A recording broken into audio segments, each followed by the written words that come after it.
স্বাগতম। ৯০ দশকের গল্প কেমন গ্যাংস্টারদের জীবন ছিল, গ্যাংস্টার ভিত্তিক সিনেমা বাংলাদেশে যখন জসিম সাহেব বেঁচে ছিলেন তখন তিনি প্রায় সিনেমাই গ্যাংস্টার ধর্মী সিনেমাগুলোতে তিনি কাজ করেছেন। এরপরে নায়ক মান্না যখন সিনেমা করতেন তিনিও বেশ গ্যাংস্টার ভিত্তিক অনেক ছবিতে কাজ করেছেন। এখন রায়হান রাফি চিন্তা করেছেন যে তার তুফান ছবিতে গ্যাংস্টার মূলক গল্প নিয়ে কাজ করবেন। ৯০ দশকের আদলে সেট তৈরি করা হচ্ছে ভারতের ফিল্ম সিটিতে। সেখানে আমরা যে কয়েকটা পোস্টার বা স্থির চিত্র নেটে ভাইরাল হতে দেখেছি, সেখানে 3টা উন্নত মানের সেটের কিছু ছবি আমরা দেখেছি। এখন শাকিব খান বর্তমানে ব্যবসা বাণিজ্য নিয়ে ব্যস্ত আছেন। তিনি একটি ব্যবসার সাথে যুক্ত হয়েছেন, তার জন্য শুভকামনা। এছাড়াও আরও মিডিয়া পাড়ায় যে নিউজটি জোরসোরভাবে গুঞ্জন শোনা যাচ্ছে সে হচ্ছে সাইমন সাদিক।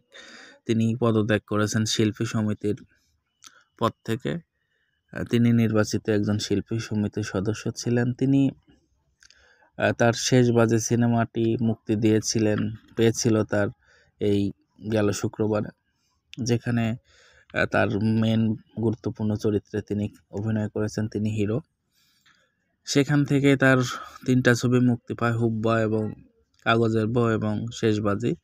বিভিন্ন কানাগুঞ্জন শোনা যাচ্ছে এখানে তার কথা ভালো না ভাবে নেওয়ার কারণে তিনি পদত্যাগ করেছেন। তো যাই হোক, মিডিয়া রিলেটেড এমন ভালো ভালো কথা তো আমরা অবশ্যই বলবো। এছাড়া হুব্বা সিনেমাটি ভালো ব্যবসা করছে। মোশাররফ করিমের সিনেমা ভারত থেকে আমদানিকৃত জাজ মাল্টিমিডিয়ার মাধ্যমে এসেছে। তো বিনোদন রিলেটেড ঘটে যাওয়া আরও বেশ কিছু তথ্য আপনাদের সাথে শেয়ার করছি। শাকিব খানের দরদ ছবির রেজিস্ট্রেশন অনন্য মামুন শুরু করেছেন। শাকিবিয়ানরা এখানে রেজিস্ট্রেশন করছেন। এছাড়াও বিভিন্ন content creator Shakib Khan related অনেক ভিডিও প্রতিদিনই তৈরি করছেন, যার উপরে আপনারা চাইলে আমাদের ভিডিওগুলো দেখে আসতে পারবেন। তো শাকিব খানের আরও কিছু যে প্রজেক্টগুলো আছে সেটা যেমন রাজকুমার ছবিটির বাংলাদেশে অংশে শুটিং হয়েছে পাবনাতে। এছাড়াও এফডিসিতে শুটিং হয়েছে, সামনের আমেরিকা এবং কানাডাতে শুটিং হবে। এছাড়াও আরও যে দরদ ছবির যে ডাবিংটা আছে এর মাঝে শাকিব খান ভারতে যাবেন, তিনি সেখানে গিয়ে ডাবিংটা শেষ করবেন আশা রাখি। এই তথ্য আমরা নেটের মাধ্যমে অনলাইনে পাচ্ছি, আপনাদের সেটা শেয়ার করলাম।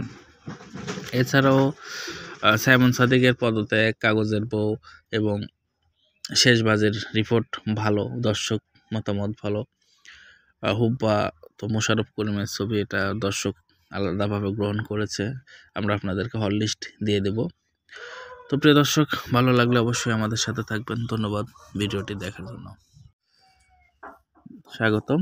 ৯০ দশকের গল্প কেমন গ্যাংস্টারদের জীবন ছিল, গ্যাংস্টার ভিত্তিক সিনেমা বাংলাদেশে যখন জসিম সাহেব বেঁচে ছিলেন তখন তিনি প্রায় সিনেমাই গ্যাংস্টার ধর্মী সিনেমাগুলোতে তিনি কাজ করেছেন।